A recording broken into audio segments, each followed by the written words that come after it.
Harbaugh now heads to the Los Angeles Chargers. He wins everywhere. He wins, period. Justin Herbert, he's a crown jewel. Well, you guys better enjoy this. Quick snap, Herbert to throw. Has a man, touchdown! The fans loved it. You have to love what you're seeing on tape if you're a Chargers fan, especially for the future with Justin. Herbert on the move and throws and touchdown. I was just trying to show off. We're going to be known as world champions. And we're going to do it or die trying. Don't let the powder blues fool you. Who's got it better than that?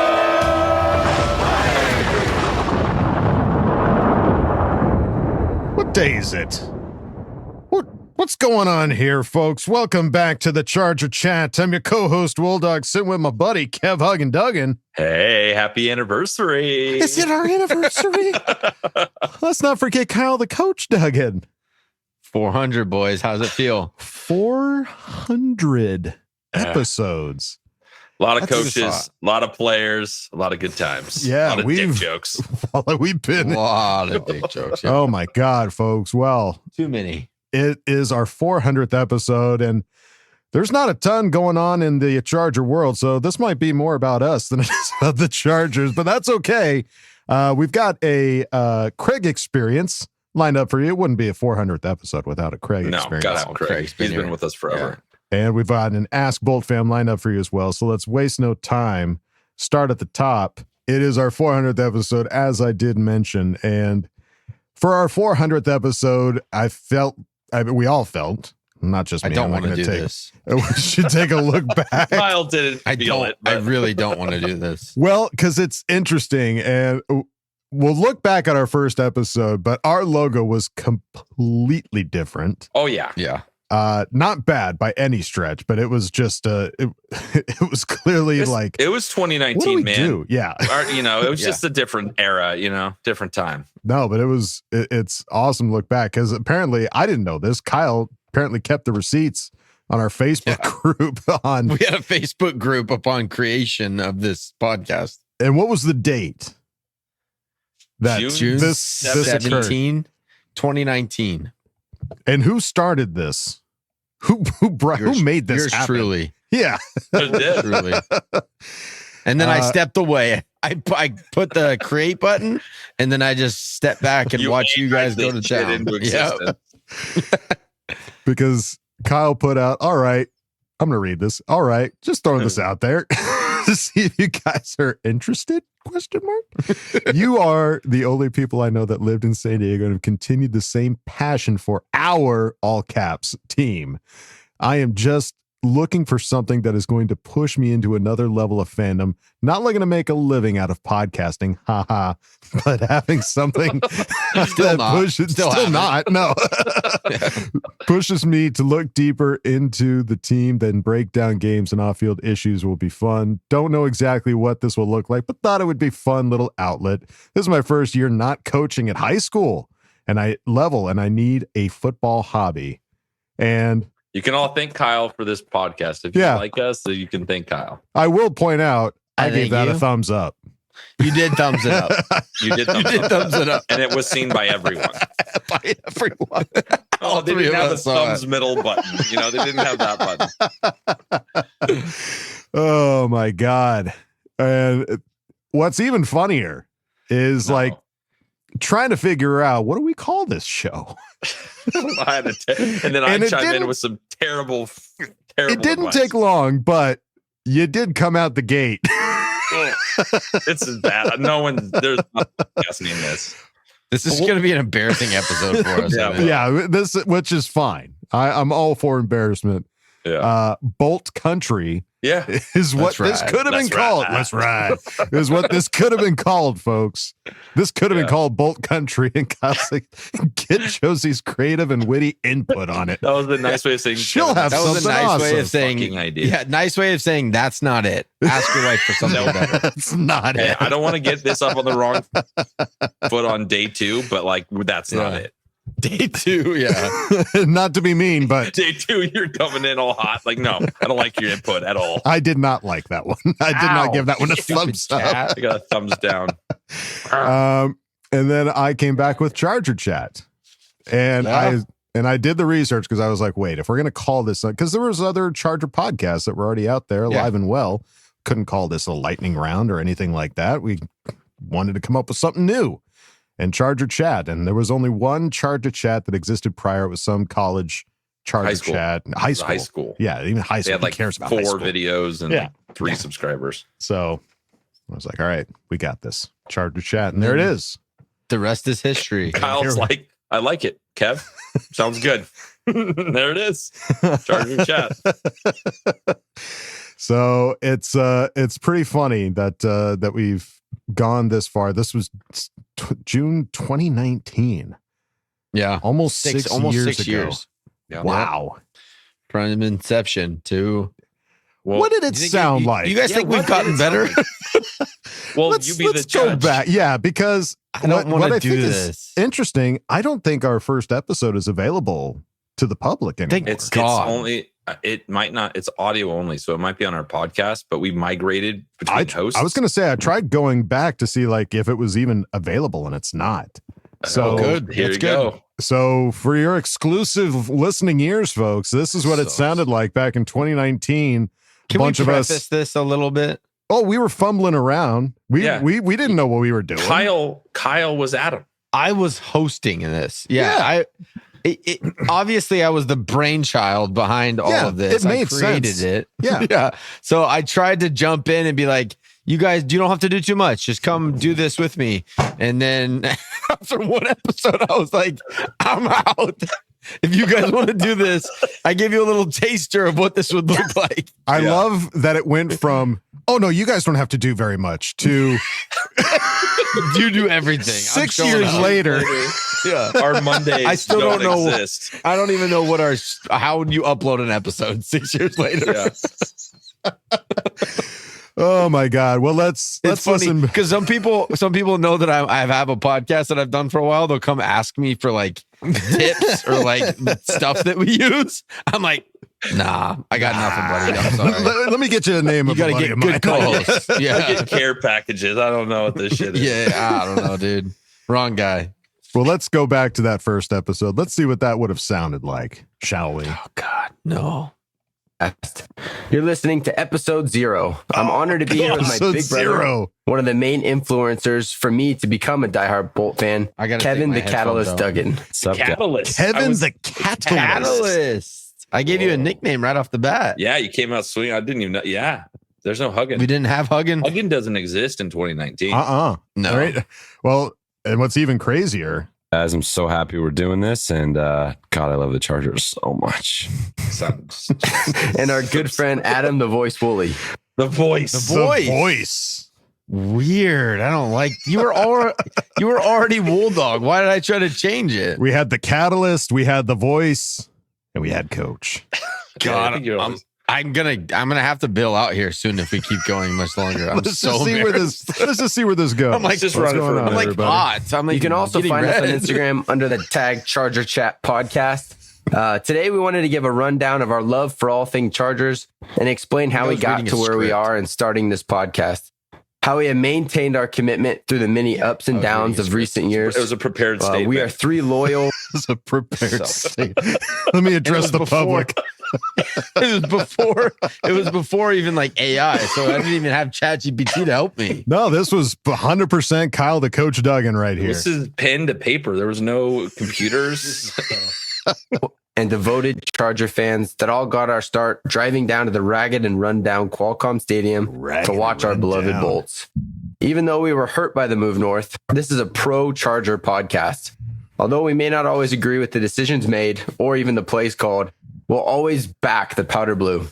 Just as the Chargers were forced to move out of San Diego, so too were my co-hosts. Kev, why don't you give us a little rundown to why you became a fan of the... I feel like this is not that bad. So too were my co-hosts. It's not that bad. You're like, really giving for us like an introductory podcast, I feel like it's not that bad. No, it really isn't. Dude, it's episode 0. It doesn't even count. Yeah, this is laying the foundation of what we are. I feel better about it. I thought it was gonna be a please lot don't. worse. This is awesome. This is great.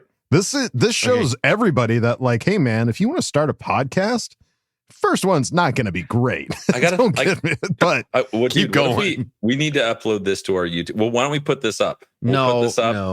Yeah, because it doesn't exist already. on We're YouTube. doing it through this. No, we're not going to listen to the whole thing because we have some shit to get to. But if we put this up as a separate thing, you can listen to the whole shebang. Yeah, we might. I don't know if anyone wants to do that. Let's put it up on Patreon first. See what kind of response we get from our loyal listeners. The episode. And then if we get some good feedback, then maybe we'll put it up on YouTube. But and you guys can tell us if we stayed true to our mission statement that we are verbalizing to you in this episode 0. Yeah, because we started this post move to LA. Yeah, so this was right part after of the move. Which was part of the reason why we started it. It was just they like just ripcorded it like literally the month before. Yeah. Like we were out. Oh, that's crazy. Chargers and how you ended up in the belly of the beast. Yeah. Which is so funny. So we start off talking about how we even became Charger fans. And I swear we've answered it at least 5 or 6 times throughout the course of the last 6 years. So it's so funny that like, even from episode 1, we were all telling the story about like how we became Charger fans. It's pretty good, but there is, I've already listened to it because I listened to it earlier and it's great because there is some like back and forth between Kevin and Kyle, but it's a little deeper into the episode. Let's see if we finish. Did we finish strong? And was there a K Love You Bye? I can't remember. We know there's not. There's not. Yeah. Okay. I remember when that happened. I was in London. Yeah. I remember. We have this awesome culture with this great coach and one of the best stacked lineups rosters in the country. So it's just it's a fun time to be a Charger fan now that that's all gone. And now we can just move on with the fans we got left. And another fun part is now that becoming a dad, I have a son and another one on the way. It's like, I'm getting to pass that down to them. Like they don't have a choice. They're getting a new Charger jersey every single year. For sure. It's just going to be their annual gift come August when the season starts. So June 2019, how many kids did you guys have? Kevin had his third, and I just had my second. I was about to have my second. Yeah, I had 3. Wow. Yeah. Franklin was born in October of 19. Wow. Like this is that's not very responsible. This is like 2 days. This is like 2 days after my third son was born. I don't know if we recorded this day. That was just when we had a Facebook conversation. But maybe probably shortly after. Yeah, he's probably a week or 2 old. Yeah, interesting. It's just football and the Chargers have been. It's a family thing. It's like a way that we're able to bond, and I'm able to make new friends through. So that's what I'm really excited about for this podcast. But yeah, we're just so excited to cover all things Chargers, from game film breakdown, player spotlights, interviews of our most devoted fans, some of the guys that run our support pages. We're gonna have them on here, talk to them support pages. It's Craig Experience. Oh, okay, Craig. Yeah, but we didn't get Craig until deeper in. We didn't have Craig from the get-go. You're right. Maybe like Dire Bowl Club. Maybe that was already in the... Nope, they weren't even there yet either. Nope. I don't know what you were talking about. I don't know what you were talking about. I was 2 steps ahead. I was already thinking Dire Bowl Club big before they plans. knew. We're going to have support pages and everything. Now we're the official podcast of the Dire Bowl Club. So that's right. I guess I was right. We didn't start like that. Been like how things are looking. Do some soundbite analysis, review of Chargers history, and even the occasional SmackDown if my co-host and I ever disagree on something Bolt related, which I guarantee. I don't want to do any of the things you just said. So I disagree. Right out the gate. We've done pretty much all of them. None. I have that's weird because those are all your ideas that I took off of the spreadsheet. That's kind of true, but when you said them, I don't want to do them anymore. You didn't like the way you said it. Okay, well, this is episode 0, and it might be our last. So remember, it's been fun, guys. It's been real. We're ready for any squad, any place. And now a message from our sponsor. Yeah, no K Love You Bye. Nope, nothing. But we had a sponsor. ASAP was there. What's that? We had a sponsor. We did. You did a sponsor? Oh, yeah. Episode 0. I've been doing sponsors since episode 0. Can we just hear the first one and then we'll wrap this up? What's that? Yeah. We listen to this and then we'll wrap it up. Absolutely. No, this can be the last thing. So just to preface this, my plan for this was like, I can do it like in the South Park, bigger, longer, and uncut. There was like a guy talking that was like, eat snacky s'mores. Yeah, that's here for our boys in blue. And so I wanted to do it like that, where it sounded like an old radio. So that's why it sounds the way it does. But here we go. This podcast was brought to you today by Philip Rivers Uncrustables. When you need a breakfast sandwich that won't crust under pressure, reach for those Uncrustables. Philip Rivers Uncrustables. Now available at your local store. God, I love it. Quick, Phillip simple, Rivers. to the point. Phillip Rivers Uncrustables. Good work, guys. And how much time you've spent on those ads now after 6 at first it was like, oh, what a great idea. This will be so much fun. And now it's like, Jesus, I got to come up with the bane of my 400 plus fake ass sponsors for our show. I got to make up businesses every week, businesses or movies or shows that don't exist, but I do it for you guys. Oh, episode 500, you'll get all 500 of his commercials. Oh my God. I don't know why I do it, honestly, but it's pretty fun. So hey, Patreon, keep an eye out. We're gonna post our very first episode for you guys to listen to. I'm glad we're here and not there anymore. All right, folks. Well, after 400 episodes, what else can you do? What else can you talk about? Not a ton has happened with the Chargers lately. We did see a familiar face that popped up on Sports Illustrated. If you happen to be perusing the Sports Illustrated page and came across the article, should Chargers fans be thrilled with the latest win projections for the 2025 season? You would see Brisky Broads, Tony Francis, and our very own Kev Duggan. Yeah, it was at the now sad. There was a sad time after this photo was taken, but this was during the playoff game. But still, some big smiles. Still fun. Yeah, some good times. And I think we should be thrilled for the latest win projections for the 2025 season. I've seen a lot of people saying 10.5 wins over, probably. Yeah, they had a playoffs, like eight, 9 last year. It's like they guaranteed what we did last year is the floor. Yeah. So now you know what time it is. Take the AFC West. That's what time it is. That is the time. And I'm here for it. As far as what's actually going on with the Chargers, they re-signed free agent safety Tony Jefferson to another 1-year deal. Let's go. Awesome. 27 tackles for Mr. Jefferson and a tackle for a loss in the 8 games that he played for the Chargers. Had a hell of a preseason, though. We were very excited for Tony to come and make the team. When he posted, too, because I follow him on Instagram, he posted he came in about 20 pounds too heavy when he came to camp. Still got on the roster, but now he's 20 pounds lighter and ready. He's ready. He's ready to go this season. He's sleek. That's I like awesome. it. I feel like it's just another one of those signings of like the culture creator type of guy. You keep Bozeman, he didn't have a great season, but he's a culture guy. Everyone loves him. Tony seems to be that same exact guy. You didn't have to pay him a lot of money to keep him. He already knows the guys. He knows the culture. He knows coach. I think that's a slam dunk. Like, it's not going to be a guy that you see a lot of highlights from. Like, he had 27 tackles and 1 tackle for a loss. That was his whole output last year. So it's not like a guy that's going to be a Pro Bowler. But it's one of those solid pieces that you need to have. When a guy goes down, he's going to fill in and get the job done. And man, he plays tough. Like, he comes up to hit. There was a couple games there in the season where he filled in that he was just lighting guys up. Yeah. Yeah, I'm very happy to get Tony back. I think it's awesome for everybody involved, like you just said. Yeah.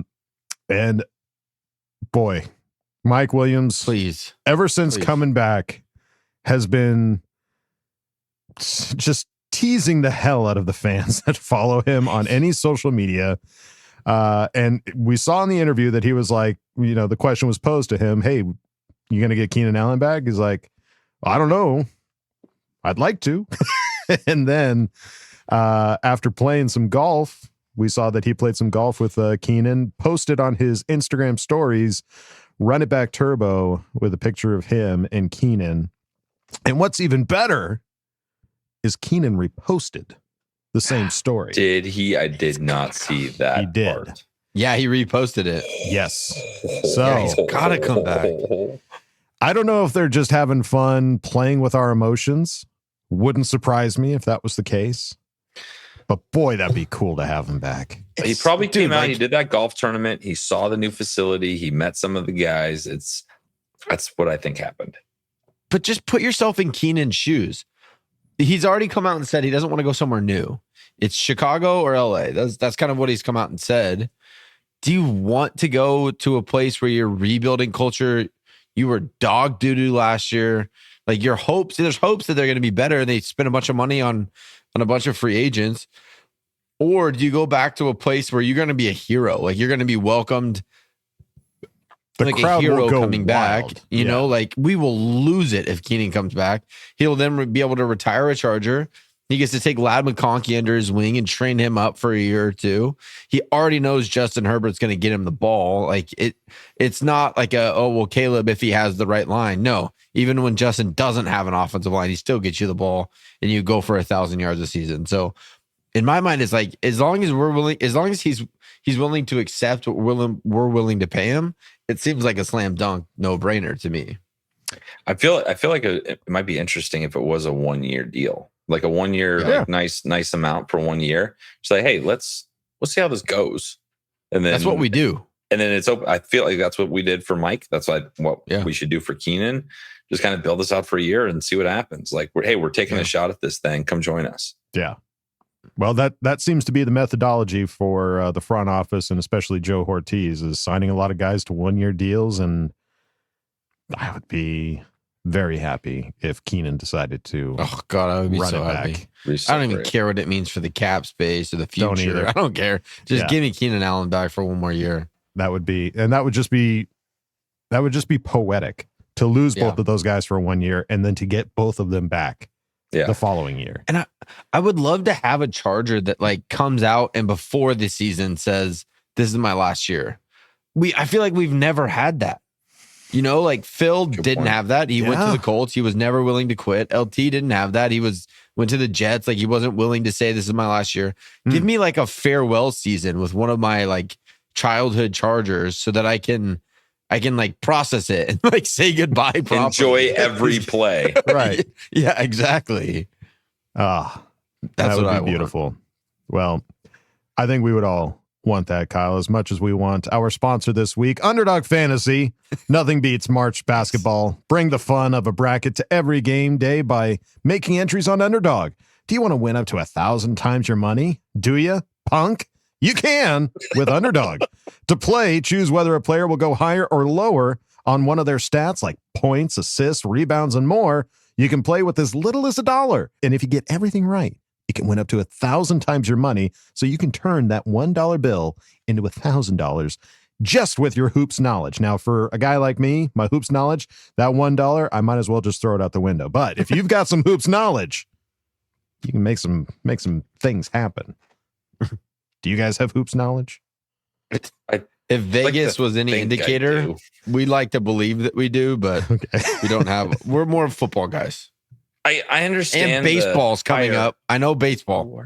Oh yeah, look at you. 4-0. Yeah, when was the last time you farted 4-0? 1984, the year you were born, buddy. That's correct. It was a good year. Good year. Didn't even exist. Farted 4-0. Well, folks, you can download the Underdog app and sign up now using the promo code CCHAT to unlock a special offer of up to 1,000 times in bonus credits when you make your first deposit. Join in on the fun when you sign up with promo code CCHAT. Claim your special offer today and get up to $1,000 in bonus credits instantly upon your first deposit. Must be 18 or over 19 in Alabama and Nebraska, over 19 in Colorado for some games, over 21 in Massachusetts and Arizona, and present in a state where Underdog Fantasy operates. Void where prohibited. Terms apply. Concerned with your play, call 1-800-GAMBLER or visit www.ncpgambling.org. Arizona, 1-800-NEXT-STEP. That's 1-800-639-8783 or text Next Step to 53342. New York, call the 24/7 Hope line at 1-877-8-HOPE-NY or text HOPE-NY to 467-369. And after you're done making some credits over at Underdog Fantasy, you can head on over to our Patreon, patreon.com/ChargerChat. Yeah, back when we did our first episode, we didn't think things like this would exist. No patches for Patreon members? Get out of here. I didn't know what Patreon. I don't think Patreon existed. Nope. If it did, it wasn't even a thought. Well, guess what? You can go listen to our very first episode. Yeah, and if you want, you can head on over now, patreon.com/ChargerChat. Listen to our first episode. Type stuff. Yeah, see all the funny, silly, goofy shit we've got over there. And if you don't like going to Patreon and having good times, that's fine. You can go over to our regular website, chargerchat.com. Check out all the cool stuff we've got over there, like t-shirts, hoodies, and stickers. Chat it up with other Charger Chatteteers in the members section and ask questions and Ask Boltfam. So go check out chargerchat.com.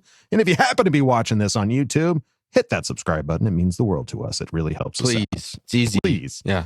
So easy. Nothing. 6 years later. If you haven't hit that subscribe button by now, I don't know what to tell you. Like and subscribe. All right, folks. Well, it's time to go on to the next segment. This guy's been with us for a long time. Feels like 400 episodes. Love this guy. It's time to go on to the Craig experience. Oh, yeah. Oh, yeah. Come on in, man. Kick your feet up. Oh, Craig experience. hello there. Make yourself at home. Got some stuff to talk about, right? Moving on.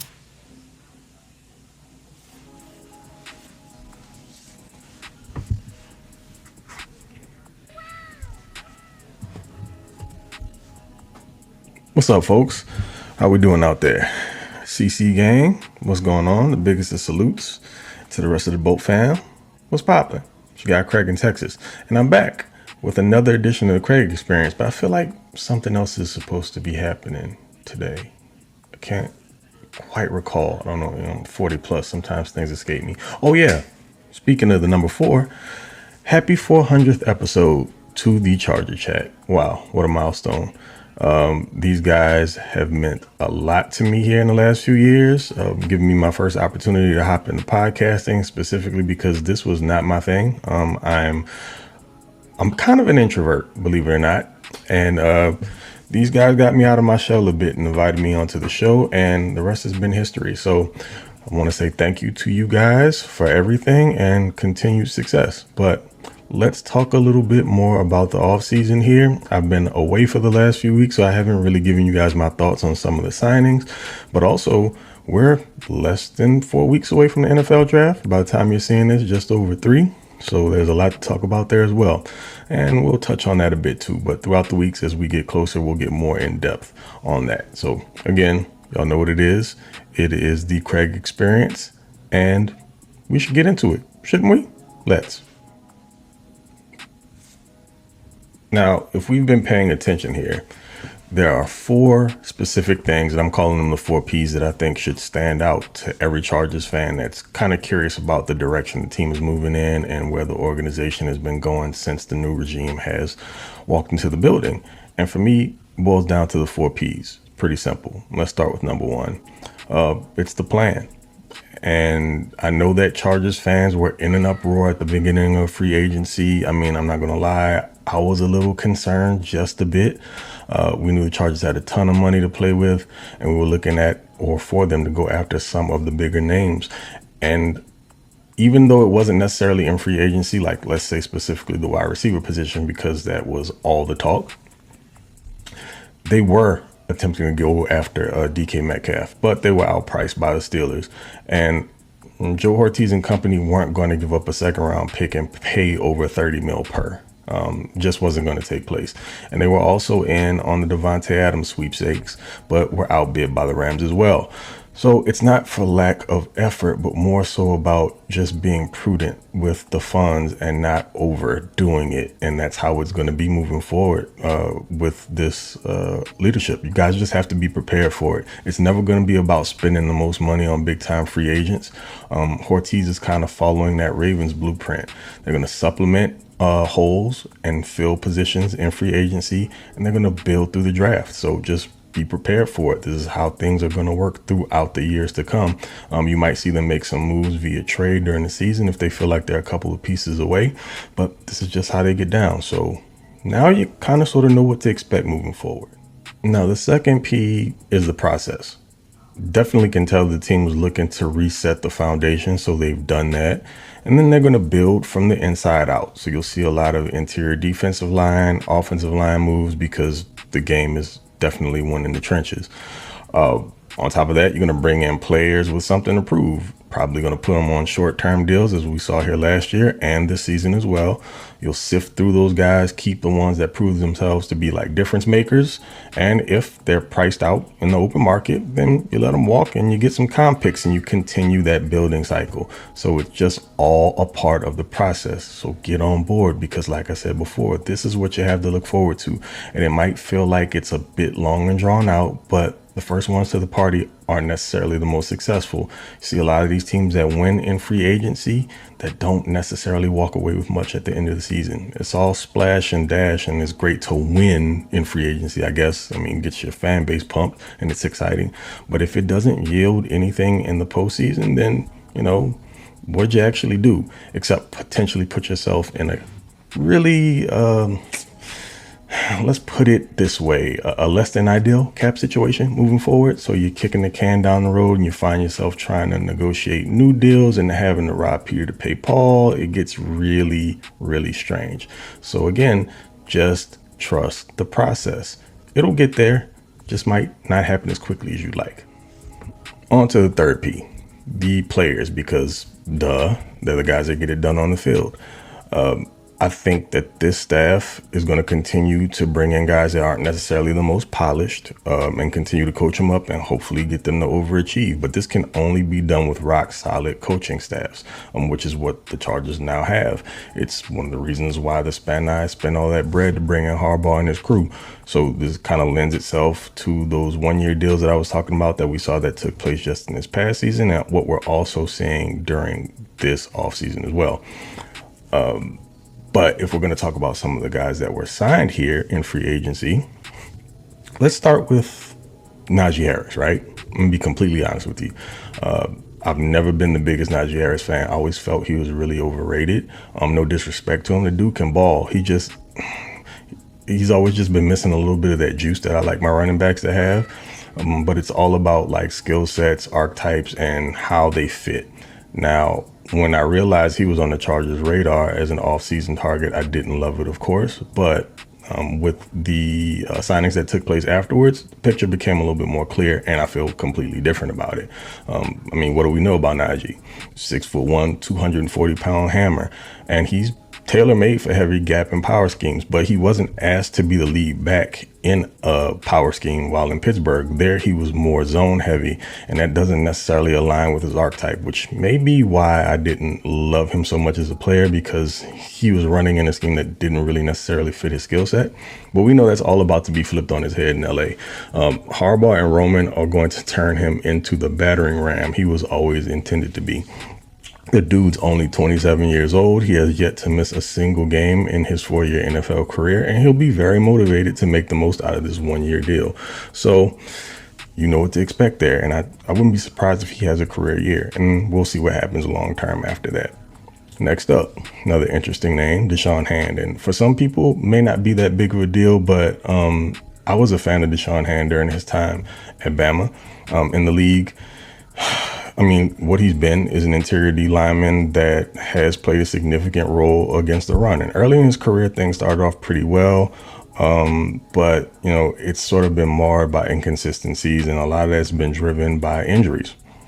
But again, when he's healthy, he can make the running game a very tall task for offenses. And he has the opportunity to kind of do the Poona Ford thing where he comes in for a year, rebuilds his stock, and we'll see what happens going forward. But he could earn a larger deal that could net the Chargers another comp pick. So you never know. After that, and I think this is interesting because clearly now the team that's the flavor of the offseason for the Chargers when it comes to taking their guys away, whether it's in free agency or whatever, is the Steelers now. So, it is what it is with that. Which brings me to the next name, Dante Jackson. Now, with Dante, I had some experience with watching him at LSU. It's one of the teams I follow in college, being that I'm a Louisiana boy, and LSU kind of has a special place in my heart, even though I'm a Miami Hurricanes fan. But Johnson is hyper athletic and super opportunistic. He's also a field corner, and I would say his best work is done in zone. While he definitely also isn't the biggest corner, he's really willing to get his nose dirty on the perimeter in the run game. So, it's going to be a huge deal for any Chargers corner. I'd say probably his speed and acceleration are his calling cards, which is why he's best served as a read and react zone corner. And if you take a look at it, Jesse Minter's defense played some variation of zone on nearly 80% of snaps last season. So seems like a fit to me. And while we're continuing this theme of fits, the next name that stood out, which is one that got a lot of fans excited, myself included, because of the position that he plays and the role that he's going to man, is Mekhi Becton. And again, the plan seems pretty obvious here. Just follow the breadcrumbs.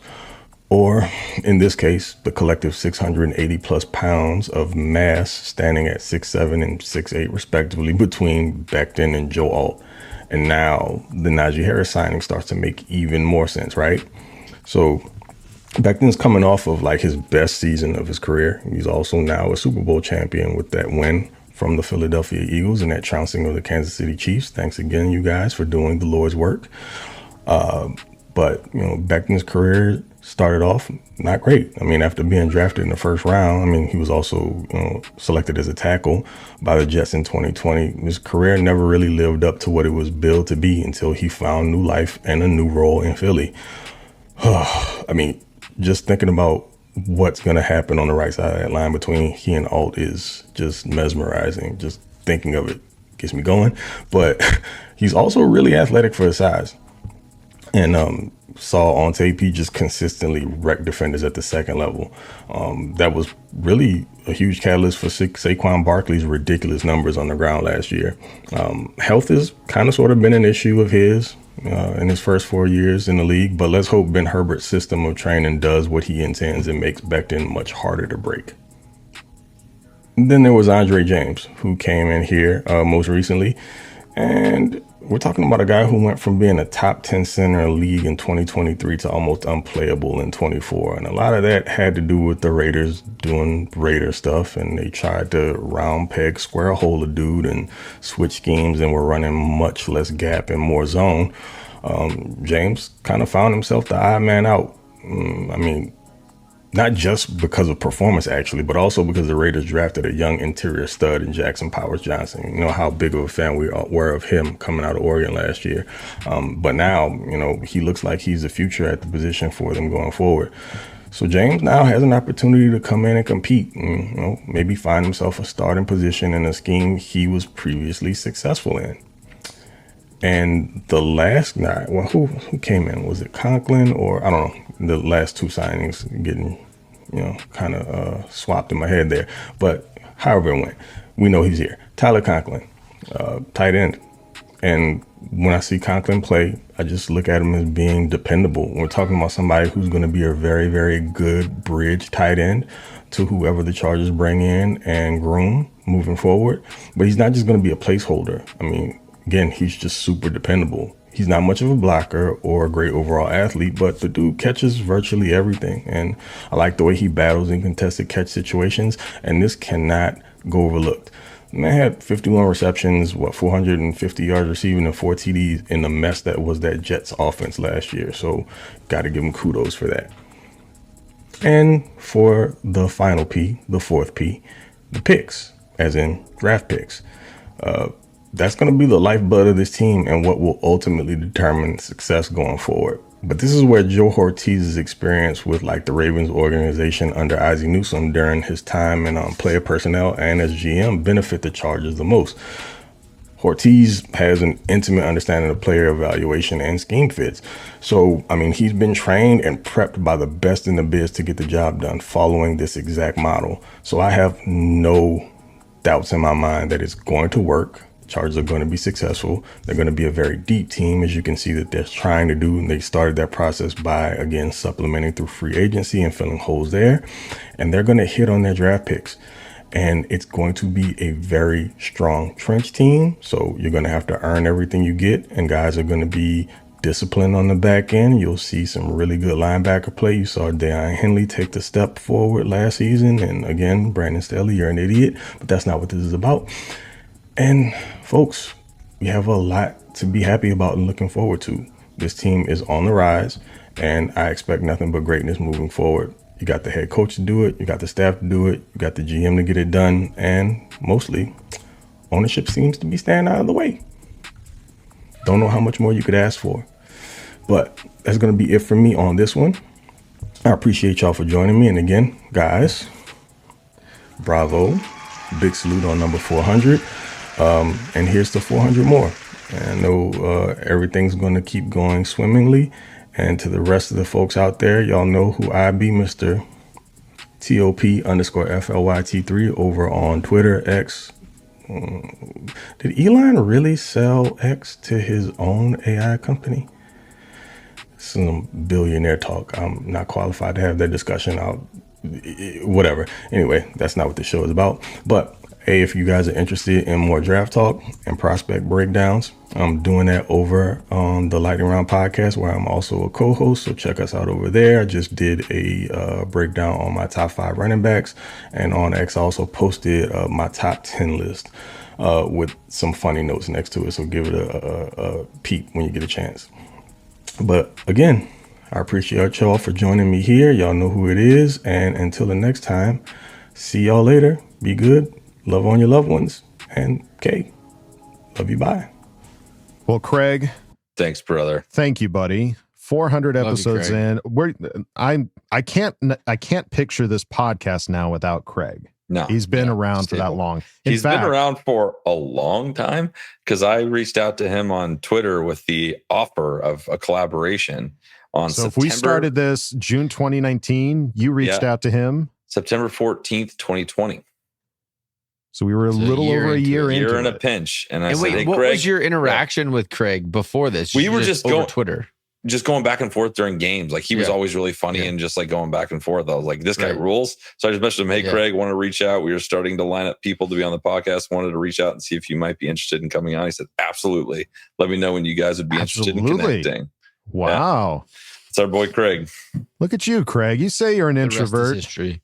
I don't know, man. Well, look at him now. He's doing, he's got another podcast. He's absolutely killing it over there. Like, I love all the success he's having. And man, we really appreciate you always taking the time for us. Yeah. I'm very thankful that we have Craig, and he's stuck with us and hasn't like gone on to bigger success to be like, later, losers. Deuces. Deuces. But as far as your segment, Craig, all great points. The 4 Ps. Love it. Love the breakdown of the players as well. And I think this front office is cooking. I hope the Najee Harris thing, I hope he excels in this system. Like, I'm really hoping for that. Cause no people, he's not the highest on him. And I know there are some people from Pittsburgh that weren't like thrilled with what he did near at the end, but he was always putting up 1,000-yard seasons. Yeah. So like, what is there to be? I don't like from like the Steelers perspective. I think from our perspective, there's a lot of tread on the tires. Like, you ran a lot at Alabama. He's taken a lot of damage in Pittsburgh. So it's like, what's left in the tank, but you got him on a short-term deal. It's definitely a prove it type of situation. But like from a Pittsburgh Steelers fan perspective, the guy put up 1,000 yards every single season, didn't miss any games, barely like had a couple fumbles in his whole tenure. Like, there's not really much to complain about. Like, is the complaint he's not Jerome Bettis and didn't win a Super Bowl? Like, that's the complaint. Yeah, it might be the complaint. Right. And the complaint for us is he's not LT. So no one is. No one is. LT's a goat. Yeah. Well, I mean, now with the Mekhi Becton and everything else, with the way that this team is building that line, this could be a career year for Najee. Yeah. That could be huge. Yeah, and I agree with Craig. Like, I think we probably did take shots at some of those big names, but we just weren't willing to overspend. And I love that. Like we were talking about it in our Patreon hangout right before we recorded this. Next year, guess what? Our cap space is going to be huge because we put everyone on a 1-year deal. So they're all going to come due. We're going to get comp picks for all the guys that we don't keep, and all the ones that we get rid of. That cap space opens up again to go try again. And you're trying to hit that guy that's willing to take a little bit less to come play for you because he knows the situation. He's always going to play well. He loves the culture, and you're going to get a little bit of a deal. You're not going to overpay to get people, which we have done in the past. And when that one guy doesn't pan out, your whole roster is screwed. Yeah. So I personally love the direction and the change that we've seen out of the front office for actually building through the draft, bringing in guys on short-term deals, turning those into comp picks, always having cap space to make changes and adjustments in the offseason. So I've loved what we've done so far. it just took a little bit of time to digest what was happening. Yeah, it's the long game for this team as far as building it and getting it where it needs to be. But they're doing it the right way. They're doing it quickly too. And yeah, if you keep hitting on these drafts, if you keep hitting players that are going to be starters in the 6th round, it's not going to take very long for this team to excel. So, Craig, love you, buddy. Man. Love you, buddy. Thanks, dude. And we can't wait to hey, let's run it back 400 more. How about it, Craig? Let's keep this train rolling. I don't like thinking about that. One day at a time. I need to start seeing some gray in you guys. I'm tired of being the only one with gray in his beard, so I'm sticking around for at least 400 more until I see some white hairs coming in. That's too perfect. Kyle, stop it. Stop showing it off. Back off, Kyle. There's My wife said she likes them. There's some in there. Yeah, they say that. They don't mean it, Kyle. All right. Well, my folks, wife likes mine too. It's time to go on to the next segment. Ask Boltfam. Time to put your money where your mouth is. Hi, guys. Go jam a thumb up his butthole. That's what you do. I wet myself in excitement. Oh, so hungry. Your thoughts are totally appreciated. Catch you later, dude. Okay, love you, boy. That's right, folks. Time for Ask Boltfam, and we start at the top with the K-Man, who asked the question. I feel Keenan Allen is in the sunset of his career, but wonder if the Bolts would have him back on a huge prove-it deal with lots of incentives. How would that affect Ladd at all? What do you three think will happen with him? Thanks. I think there's something to be said for a possible growth stunt to a certain degree, but I think there are things that could come with it that are beneficial for him for later in his career. And could you imagine if they could find a way to get Keenan, Ladd, and Mike Will out there at the same time? Like, who are you? How do you cover Keenan and Ladd at the same time? Like, you don't. You don't. Good question. So I don't know. I'd be open to it. There is some speed bump potential for Ladd. He may not have, quite the year he just had because he was our only guy that was really reliable for most of the season. Right. So I think that was going to change either way. I think, having, depending on how veteran-y Keenan's feeling about sharing his wealth of knowledge, that will be the deciding factor if it was worth it or not. Totally. I mean, go ahead. No, you go ahead. I want to hear what you have to say. Well, I mean, the only thing that comes to my mind, like, seeing all three of them out there at the same time, awesome. Love that. Yeah. But I think it also offers the opportunity for both of them, both Ladd and Keenan, to stay a little bit more fresh throughout the year. They're not, I mean, the part of the problem with Ladd, the games that we did not have him, boy, we really missed him. Boy, it would have been really good if we had somebody that could step up to the plate in the same level as he could. And that would have been Keenan Allen if that was that situation. And that could potentially be that situation if you get Keenan Allen back. It's like, okay, you're not reliant on all three of those guys staying completely healthy throughout the season, but giving them the opportunity to be like, all right, take Ladd out, put Keenan in, take Keenan out, put Ladd in, and like just kind of keep everybody fresh while still having a game plan and a goal of like the promised land. This is a team effort. We got to do this as a team. This isn't all resting on the back of one player. So I think that could be beneficial in that regard. Yeah, I think the biggest part about having Keenan back is that leadership presence in the wide receiver. Yeah, I think you lose some reps for somebody here or there, but in the long term, I think especially for Ladd, looking at the longevity of his career, this is going to help him huge. I mean, who hasn't loved playing with Keenan Allen? Everyone talks about how he's such a leader and he helps me and he spends time after practice. Him and Mike Williams, teammates for so long, are best friends still. Like, they see each other every day in the offseason, essentially. Right. That stuff doesn't just happen. So I just honestly, I want it for Justin. Like, this is the first year he's had some consistency in his coaching staff. And now you bring back receivers that he knows. I think it could be huge for what Justin could be able to, like, comfortability wise, and like, I know my coaches, I know these players, let's get after it a little bit and like crank up the notches a couple. I don't know. I personally, just as a fan, I don't do this professionally. This is not my job. So as a fan of the Chargers and Keenan Allen for his entire career, I want Keenan Allen back on the team. I just think, like, from a sentimental perspective, I want him to be a Charger. He's my guy. So what if you want to go to Fantasy Town? Let's go, baby. Hop Take on. me. Let's ride. Okay. Yeah. What if Keenan and our guy Ortiz got together and be like, hey, dude, I need your comp picks. 1 year, you go to Chicago, do your best. I'm going to get some serious comp picks for you, and we'll bring you right back. Yeah. Right. Well, we traded some behind the scenes shenanigans. Yes. But we also paid him like $30 million, and now we get him back on like $8 million. Yeah. 8.5. With incentives. Yeah. Let's find the middle. Let's go 8.5 and then with incentives up to 15. Maybe 20. Super Bowl 20, 15 AFC championship game. Give them an extra $5 million for winning the Super Bowl. Look. Right. I like that. I'll sign that line. You Joe Ortiz? Yeah. Are you cooking? You cooking? I'm kind of channeling. We'll see what happens there, K-Man. It's we're all for it on this side. Will it happen? That's a different story, but we would love to see that happen. So, K-Man, thank you, buddy, for asking the question. Moving on now to Dirty Ferdy. Dirty. Who asked the question? Well, hello there, boys and girls. I really don't know much about the college players, so educate me on what's up this draft. Of course, you know, I was there last year in Detroit. Had so much fun that going again this year. Already got the call that I'll be attending the Charger pre-party, and hopefully will be in the inner circle.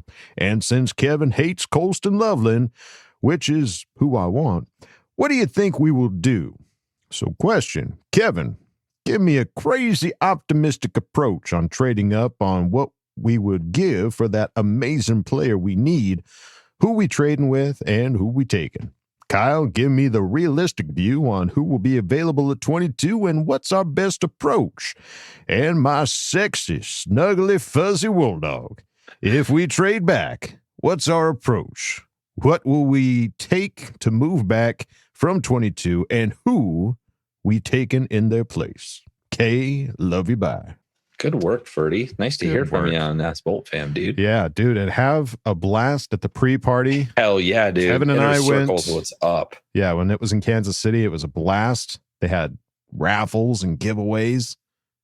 Kevin and I both won something shockingly. I still use it to this very day. He does. It's my LA Cup. That's I won right. in a raffle. Can confirm. Aww. And it. Well, hold on. Yep. Tastes like we're going to win this year. We're going to win it all. Tastes like a win. Sounds like a win. And hope you get in the inner circle. That's also an absolute blast. And in Green Bay, that's so crazy that they're doing the draft in Green Bay. Have they said like where in Green Bay? Like, is it at the stadium? I think it's at the stadium. I don't know where else in Green. I was going to say, where else is there? Yeah, we've been there. Nothing else there. It's the stadium, and then there's nothing else there. Not the stadium. Yeah, it's pretty much, dude. I'm not kidding. I know. I've been there. I've seen it. There's no way they're not doing it in their like giant atrium thing. So that will be fun. But let's get to your questions, Kevin. Crazy optimistic approach on trading up. What would we give, and who would we trade with? I think it's a leap. Honestly, the big sticking point for me is the Broncos. Like, I don't want them to get any better because they were better this year. They made the playoffs. They're getting better. I would love to jump ahead of them. I don't know how far that goes. There's two players. Tyler Warren. Mm-hmm. That's the one guy that I think you might have to go up a little higher. I don't know what that actually means, how high that is, but I would be so down for a Tyler Warren trade. I would be very, very pleased. 2, Aston Ginty would be freaking rad. If he slips and gets closer to the Broncos, I don't see why they wouldn't jump up 4 spots and grab him. Mm-hmm. So those are my shamelessly optimistic, if we trade up scenario. Yeah. Do I think it'll happen? There's nothing Joe Ortiz has done except for the little jump up in the second round. I guess he did trade up. Never mind. Everything points that he's probably going to trade up in the first round. You talked yourself into Well, I just realized like we traded Never up mind. pretty good to go into the second first round. year. To Traded up. Okay. no, but he did Okay, to get we're Lad trading McConkey. up. He went up pretty good amount to get Lad McConkey. Yeah.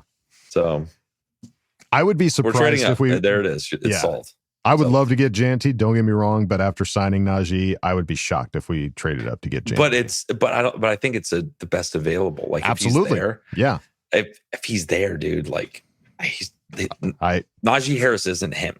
I know. Trust me. I would love to get Janty. Yeah, I wouldn't be blinded by the fact that we brought in a guy to do that. Like if the best player available is there, they're taking him. Yeah. If Janty falls to 22, how do you not? Oh, if he falls to 22, that's you. Do you know what I mean? I just don't think Najee Harris, he's going to be great, but they're just completely different kind of running. Yeah, backs. if he falls to 22, no question, you take him. But no, well, he's not getting past the Broncos. Yeah, there's no way. No way. All right, Kyle. Teams, he's not getting past. Yeah. So if we stick at 22, what is the most realistic view on who will be available and what's our best approach? I think Dirty Ferdy's dream is a reality. I think Colston Loveland is going to be there. From the majority of the draft projections that we have, it's showing him getting to the Chargers. Mm-hmm. I think he'll be there. If there's a weird trade up because they know that we want a tight end, somebody jumps in front of us, maybe that's when you don't have him. And personally, I think if that happens, we go interior trenches. I think Tyler Booker out of Alabama at guard, or you take one of the top D tackles because all the big premium positions, the top guys are going to be gone by the time we pick. The corners will be gone, edge rushers will be gone, receivers should be gone. So it's going to be I think it's either Colston Loveland or like a gritty pick that's a hardball pick. But as far as names, it's hard, man. When you're picking in the 20s, so much stuff can happen in front of you. We could trade up. I just have no idea what's going to happen. Mm-hmm. But that's kind of how I feel right now. And that could change. Absolutely, it could change. And as far as trading back, what's our approach? The problem with trading back is you are obviously losing that opportunity to get a premium player in that first round pick. And if you do trade back, you are allowing somebody who if you're talking trading with somebody that's already like in the back of first round, like if you're just trading back a little bit in the first round, a team that was better than us moving up to get better. And right. I'm never a big fan of that, at least that concept of it, but you're getting more picks. So it's like, yeah, if you can get more picks, this is a team that's talking about building their roster through the draft. It would absolutely make sense. Like, hey, more picks means you're getting more players on cheap rookie contracts. And if they play well, then that pays off in spades. Yeah. So I think it just depends on if it, the best thing about this team right now is like, there's not a position where I'm like, oh my God, what a glaring hole. If we don't fill this position, we're toast, we're screwed. So in an opportunity to trade back, we've talked about it almost every year. And I think, and every year it never happens of trading back in the first round to get more picks. This could potentially be that year. I just hate the concept of letting other teams get better in the AFC West. Now I know Kansas City has lost a lot of players this offseason. So it would not surprise me if that was a possible trading partner. But they're going to need their picks. So if they're moving up, it's all about wanting to get a premium player in that first round pick. So, yeah. I mean, if you're trading with a team that's already picked in the first round, I got no beef with that as long as it's not the Raiders, So if it's like they need so much to get better, though. I'm more worried about the Broncos than anything. I know, that's what I'm saying. So it's like if it's one of the lower teams, I'm totally okay with that. And as far as what we get, I mean, hey, more second, third, fourth round picks. I mean, I couldn't give you an exact all right, we're going to trade with this guy. We're going to get these specific picks. But I think everything is on the table with Chef Ortiz as far as building this team even further. If this is a draft that they feel like there's a deep position, like I don't know what the defensive line, what the offensive line, as far as like players available, those guys are so good about picking good players. They've got such great personnel. Obviously, from this last draft, we saw how well they did. Getting Tarheeb Still, getting Cam Hart, getting Ladd McConkey. Yeah. Come on. So I don't know if that's the answer you wanted, Ferdy, but that's the answer you get. Thank you for asking the question. Let's move on now to Tom Lytle, who asked the question. Hey there, Charger Chat, just hanging out here at the Ponderosa feeling ass-tacit. Chef Ortiz and Harbaugh have just gotten this fire started and no one will put it out. FTR, Tom Brady, and the rest of the AFC. Me glass house, you glass house. Wolldog, I would much rather be one of Kevin's shitheads than you be disappointed in me for that link I sent you to pronounce my name. Hell, I was more impressed that I actually found a link with my name's pronunciation. I hope I don't end up at Applebee's all alone because of this. Question 1. Please regard me, and each of you please tell me what the other two's spirit animals are. And question 2 is a bonus question, football related. With your big peacock chests, would each of you tell us what Charger player would your animal spirit be? I appreciate the encouragement and positive vibes that you three provide. Well, just like that, boom, back in the canoe, and I'm out of here. Kay, love you, bye. That was a good one. I like that. I like the dramatic pause in there as well. Well, he wanted a Vince Vaughn, and I can't do good Vince Vaughn, but gave it a shot there. Good. All right. Well, first of all, Tom, don't ever apologize about me pronouncing your name incorrectly or correcting me on that. It is important to me to pronounce everybody's name as accurately as I possibly can, with the exception of Athir's, because it's just fun to say Athir Kadir. Yeah. But that all being said, please don't apologize for that. I want to pronounce it correctly. So thank you for helping me with that. Regarding your question, what the other two's spirit animals are. Now, do you think we should think of like animals or should we think of people as like the spirit animals? Or fantasy beasts. Ooh, Kevin's spirit fantastical animal? beasts and where to find them. What's your spirit animal? I think Kyle's like he's like a You're like badger. a panda bear. Kyle's like a badger. Like he just doesn't give a he just like doesn't go away. You know, he's just like doesn't go away. he's relentless, but he's relentless. When's at the last everything. time you He's saw a relentless at badger? He's relentless at being like a good brother. He's relentless at being a good dad, a good husband. Ooh. He's also relentless at being a pain in my ass, like when making shit up all the time. So he's relentlessly a badger. I said you were a panda because you look like, oh, that's like a big animal. They should be intimidating, but then they just sit there and eat bamboo, and they're not really scary. They're just kind of there. They're cute. People love cuddly. them. People They love like to them. hug. People They got like to big hug them. families? Yeah. You got big families. Yeah. People like to go look at them at the zoo. They're like majestic, like They you. fall out of trees all the time. Yeah, they're a little clumsy. Yeah. They're kind of Yeah, A goofy. little dumb. Yeah. I don't want to go that far. Yeah. Adam, Bulldog's he's a German Shepherd. He's a dog, dude. Come on. He's we all a know dog. Bulldog, spirit animal. You're a dog. Bulldog, dog. I guess what kind of dog is Bulldog? Kevin, you answer. He's your best man. So. Siberian Husky. 'Cause he's big, he's Big, soft, fluffy. and cuddly as shit. Yeah. I like And that. but he'll come at you. If you mess with his friends, he'll come at your ass. Oh yeah, Yeah. specifically the ass. And he likes cold loyal as weather. shit. And he likes cold weather. I do All right, like- so we got a the cold husky, weather a is better. panda, and a badger. That's quite the podcast. That sounds right. I love this.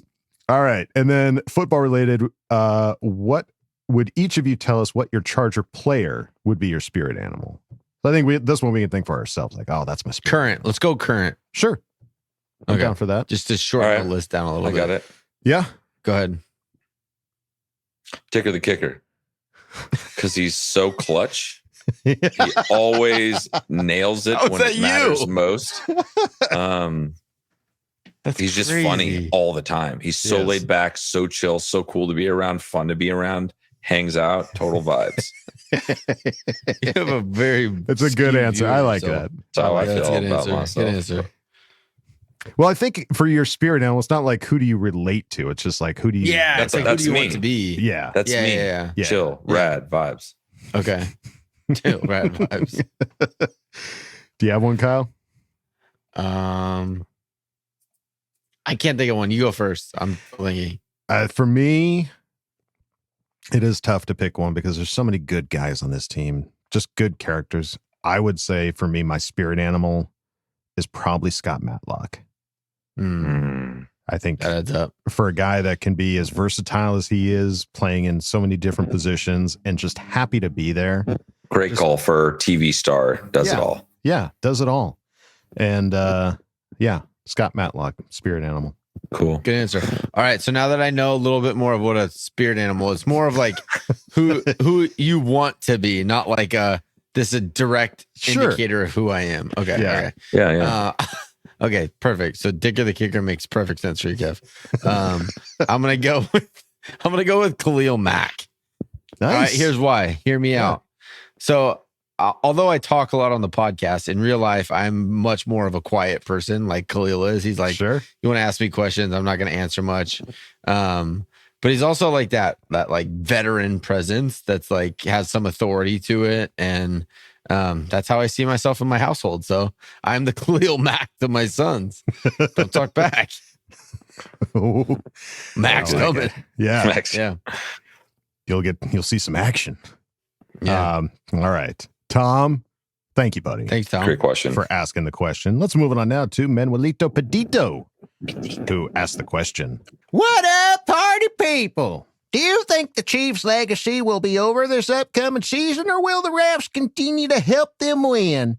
After their poorly performance in the Super Bowl, they're probably going to pick up an O-line player in the first round, huh? I'm just curious because I hate them so much I hope their first rounder becomes a bust.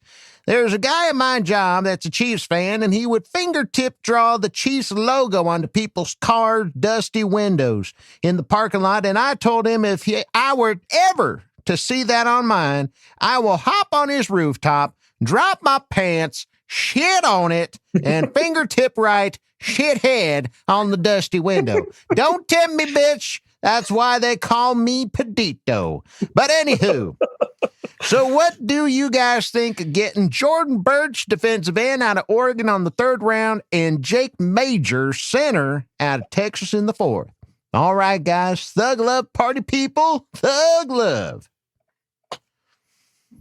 That would be a great pickup for me, honestly. Like, we're going to need edge with Joey Bosa gone. So that's going to be addressed. I don't know if that'll be addressed in the first 2 rounds because there apparently is a little bit more depth on the defensive line in this draft. So that, that and D tackle are a little bit deeper. You don't have the premium first rounders, but there's a lot of day 2 guys that you could pick up. So, and then also the center is such an influx thing. You got a couple guys on very short contracts. So if you can get somebody there, and we did look at Majors a little bit, and he was solid. So I'd be all for that. I think that's kind of where it gets interesting in that 3rd and 4th round.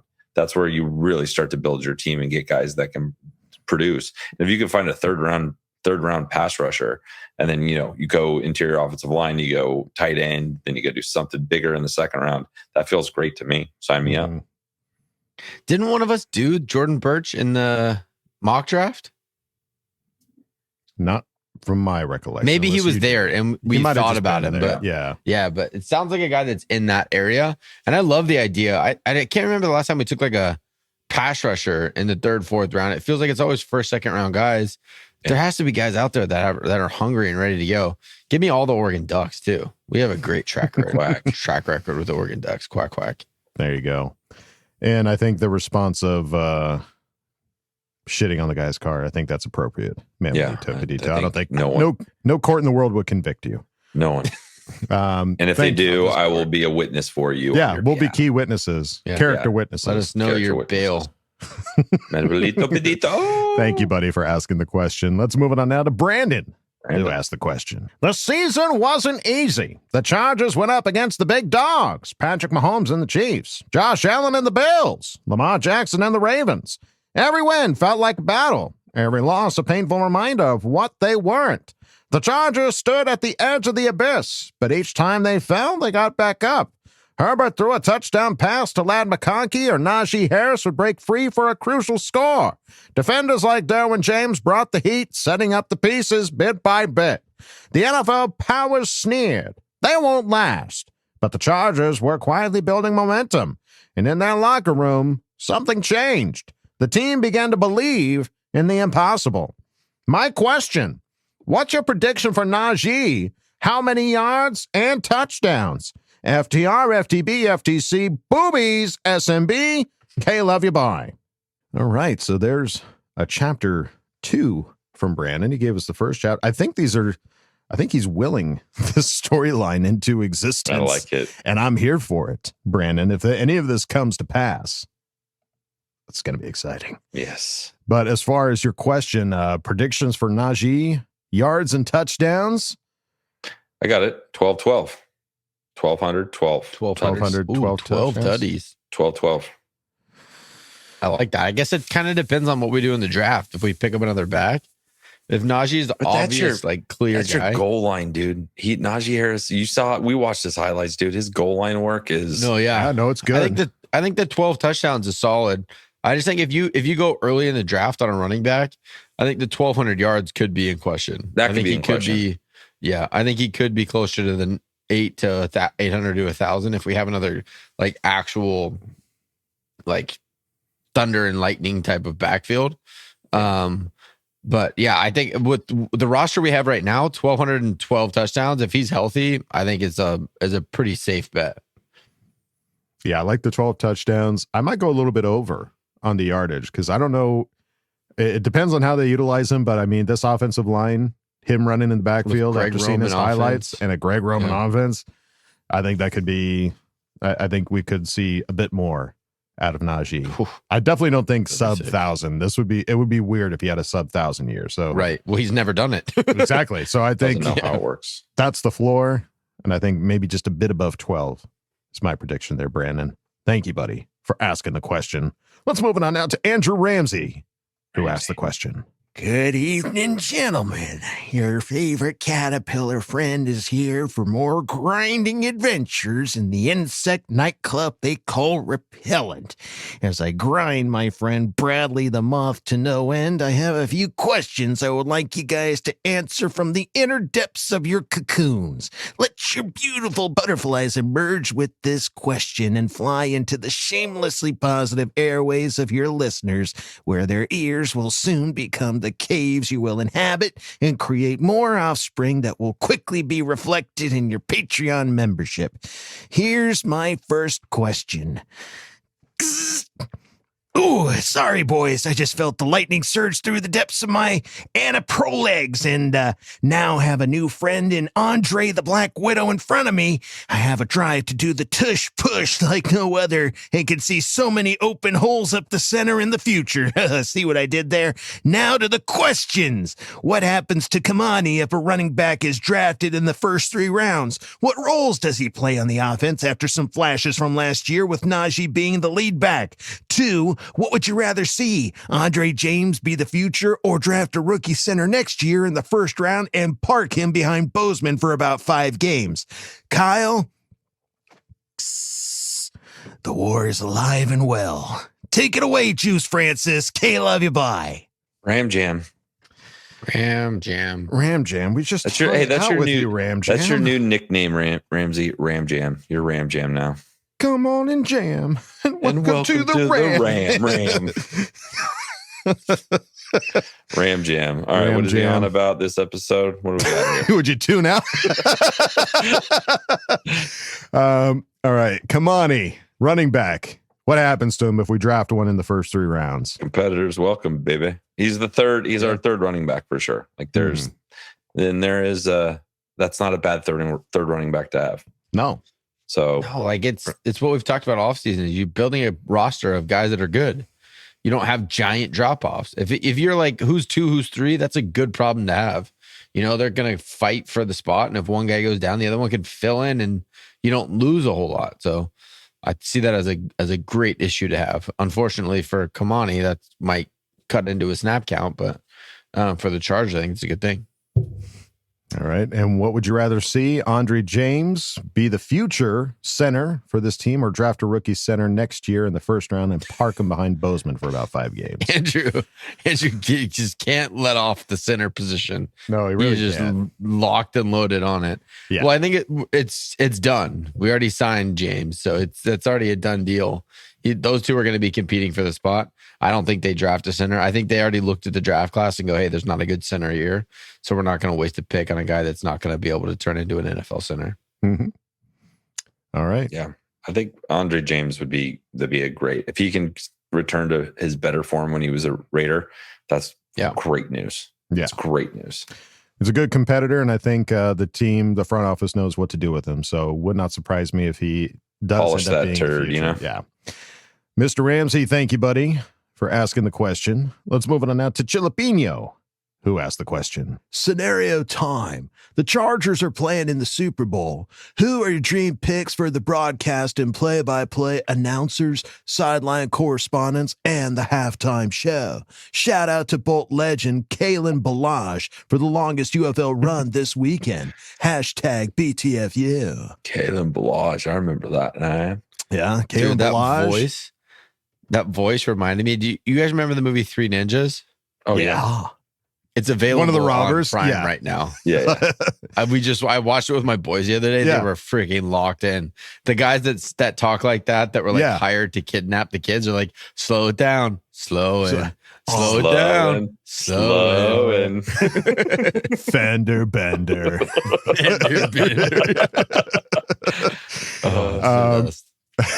All right. So, dream picks for the broadcast and play-by-play announcer, sideline correspondents, and halftime show. Oh God, that's a lot. I don't even know that many people. Play-by-play announcers, easy. You say Matt Money Smith and Daniel Jeremiah. And they get the Super Bowl call. And why not? That's my dream That's a team, baby. That's right. And bring in our favorite curmudgeon, Dan Fouts. Oh, yeah. You want me Bring to give Dan you out a of dream retirement. team? Yeah. Give me Phillip Rivers And Dan Peyton Fouts? Manning in the booth. Those two talking football and the rivalries and the stories, watching two quarterbacks go at it in the Super Bowl. There would be nothing better than Phillip Rivers and Peyton Manning talking about football for 2 hours. Jeez. Forget about like it. That's everything. Halftime show. Is there a band you guys are dying to see in the halftime show? No. Can't go wrong with Foo Fighters. I don't think they've done a halftime. That would Foo be the Fighters would sickest, blow it up. most fucking rocking halftime show of all time. Yeah. Or Metallica. Get the boys pumped up for the second half. Metallica. That would be sick. Like a Metallica hardcore rock Oh, band. just yeah. metal halftime show. Yeah, all the crowd is just like, what's going on? You know, like And then Kendrick Inner Sandman starts, and they all start losing their shit because everyone knows that song. Dude, that Virginia Tech walk up with Inner Sandman. Yes. God, that would be insane. Yeah, good answer. Final answer, Metallica. There you go. And shout out to Kalen Balazs and Max Duggan. Maxi Poo. My boy. Making it back in the UFL. Love to see the Chargers. The Duggans do are well. coming back. That's right. He's still alive. He didn't go anywhere. No. He's still Yep. kicking. Chilapino, Max. buddy. Thank you for asking the question. Let's move it on now to Athir Kader, Kader. who asked the question. Judge and Chad, my lovely brothers and my awesome fans. Best in the world, baby. Love you all. The next 2 weeks, I have no questions to ask. However, I'm making my AFC predictions, so we're starting with the AFC this week, baby. First division winners, we start top overall, number 1 seed, my Los Angeles Chargers, as the AFC West champions at 14-3, baby. Number 2 is the Ravens, 12-5. 3 is the Bills, 12-5. 4 is the Colts, 11-6, and the wild card, baby. Chiefs, 12-5. Texans, 10-7, and the Dolphins, 10-7, baby. The AFC Championship game, Chargers host the Ravens and beat them, baby. 31-24. Advance to San Francisco Super Bowl, baby. Let's go. We start with Coach Kyle, followed by my best friend Kevin, and we close with my one and only, my love, my heart, my baby, my life forever, Bulldog, baby. Anything you do not agree with, aside from the Chargers, let's go, baby. FTR forever, baby. There's nothing I can argue about this. I'm on board for everything he just said. Yeah. It's also, I don't know why this just hit me. What listening to your like talk through of when he says, I don't have a question for the next 3 weeks. It feels like Athir just wants his own segment on the show. This is not a part of Ask Boltfam. No, I he just really has a shocked. 3 week We should just do it. Ask Athir, and we'll make that before Ask Boltfam starts. Oh God. It's funny. It's like, hey, yeah, I'm calling in to Ask Boltfam, but I don't have any question for the next 3 weeks. You're just guys going to tell me you're going to read my script. I love it. I love the bulls. I think it's awesome too. He has bulls. I like bulls. To me, the Colts jump to win the division at 11-6 from what they were last year is it feels like the only one that's like a reach. But yeah, Shane Steichen's a stud, and if they can get anything at Anthony Richardson, like they could do it. But that's the only one for me out of all of these that's like that's a little bit of a reach, but we'll see. I think the Texans are good. Like, they're a good football team. They didn't get worse this offseason. So I think it'll be tough to beat them. They should win that division. So I would just flip the Colts and the Texans, and I think that looks good to me. And especially with the Chargers at the top at 14-3. Come on. Yeah, Just baby. keys. Yeah. Love to look at that. I can't wait to hear Chiefs wild card. Yeah, That would just be on the road. Them the playing whole on way. wild card weekend, they're not going to Yeah. know what to do. They've Yeah. never been. They've never been. Travis in Kelce might steerage just before. quit. Yeah, Yeah. he's like, I'm out. He just I don't- leaves. He's like, I don't "Dog, like I him. just won too many games. I'm out." All right, Athir, buddy. Thank you for not asking the question, but we love you like the anyways. prediction. We love you. Yeah, Yeah, great we do prediction. love you, buddy. Sorry, it just hit me while you were reading that. For the next 3 weeks, I don't have a question. No, I was like, April. okay, this is just new segment. statements. That's all good. All right, folks. And we go out of Ask Boltfam with Tony Francis, who asked the question. Attention! What a crazy week of college basketball. Free agency rolls on, and Andrew Ramsey and I have become allies. My first question is directed at you, Coach. Are you ready? Are you ready for the rivalry Sergeant Ramsey and I are about to bring on your behind? We're coming for that ass, soldier. You've been warned. Now on to the question. How many wins do you expect from the Chargers this upcoming season? My next question is directed to you, Kev. Since it's obvious we will never get Colston Loveland because you hate him so much, who's your favorite wide receiver in the draft? Which one would you prefer to draft over that so-called bum Loveland? And my last question is directed to you, Wolldog. How many Charger jerseys do you own, and which players will be your next one? Personally, I'm thinking about getting a vintage Dan Fouts. As always, the Raiders, burn the kingdom, kick the donkeys. The war is alive, Coach. And suck my butt. What did you do? What's happening? Dude, I don't know. Andrew, lock it up, What dude. the Stop going around to shit? all my friends online and trying to start shit. Tired of it. Tony, no, I'm not going into a war with you. I'll give up. Whatever you want, I'll give it up. I don't want to be at war with you. You're awesome. You're too fun. What did I do? What That's what I'm happened? saying. I don't know what you did. I thought we cleared this up on the last episode that I don't want war. Clearly not. All right. Well, Clearly not. All right. Tony, turn your attention somewhere else. well, he wants to know how many wins you think the Chargers are going to get. 17. Always Beauty. the same thing every year. My prediction is 17 wins to start the year and then 3 more to finish it. 20 no. 3 more to wrap it up. Wrap this baby up. I love it. All right, Kev, since you hate Colston Loveland, what's a wide receiver you want to get in the draft? Dude, what's up with Tony's coming at? It was just Kevin for a while. That was fine. Now I'm catching stray rights here. I know. You better keep your head on a swivel, Bulldog. You're next. I really am not happy with this like storyline that I don't like Loveland because I do. You I buy very much into do. it, butthole. But you have to, so we can get him. We can't have him. So I see these random mock drafts of T-Mac from Arizona falling like late into the first round. Mhm. Like I don't know how you don't draft him if he falls to you at 22. That's the best wide He's an receiver in LA the kid class. went to Servite High School. Like Big that's kid, slam dunk. Yeah, big kid. Not the craziest speed, but he's got the Mike Will stuff to him. Yeah. So that makes sense.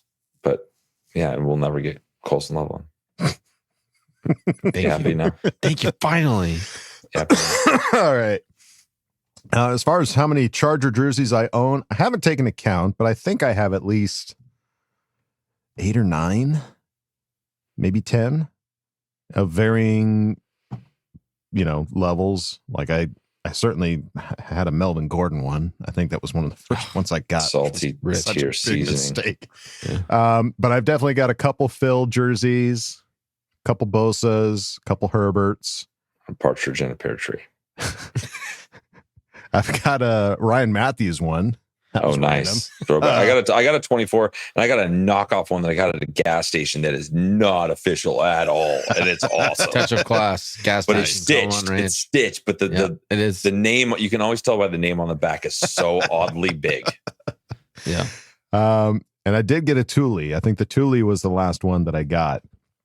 So as far as next one that I get, I wouldn't mind getting. You want to get one that's going to last for a while, and it feels like McConkey would be one of those guys that would be around for a while. Are you going to get like one of the good stitched ones? I don't know. I don't like getting the ones that you get. Like they look. You don't have to go crazy, but do the step down. Okay. It's still very expensive and really cool. And if you signed it, you could mount it. If they sign the ones that aren't stitched, those are not easy to like maintain the signature. No, for That's sure. all I'm trying to say. No, I get it, and I agree. I do have one of the Herberts that's in that because you never know when they'll be in section 300 and run by us to sign something. If we go to a playoff game, like, or we just save up all year long. They go up 3 elevators or escalators to get to us. You never know.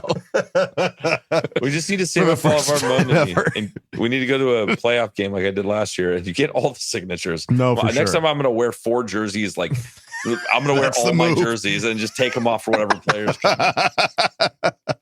I hope it's an outdoor game. Then it's gonna be a tight fit with all those on. Yeah. But yeah, I think McConkey for sure. I'd love to get a Matlock or a Dicker. Those would be fun. I just hate having jerseys that I don't like wearing jerseys of players that aren't on the team. I know. I usually retire those when I don't and I'll tell you what, game day. If Keenan Allen comes back, that's the next jersey. You're gonna do it. If he comes then back, it becomes a legacy. Then it becomes a legacy. Then you're fine. Yeah. All right. There you go, Tony. Thank you, buddy, for asking the question. Stop picking fights with everybody. Thank you, everybody, for asking questions and Ask Boltfam.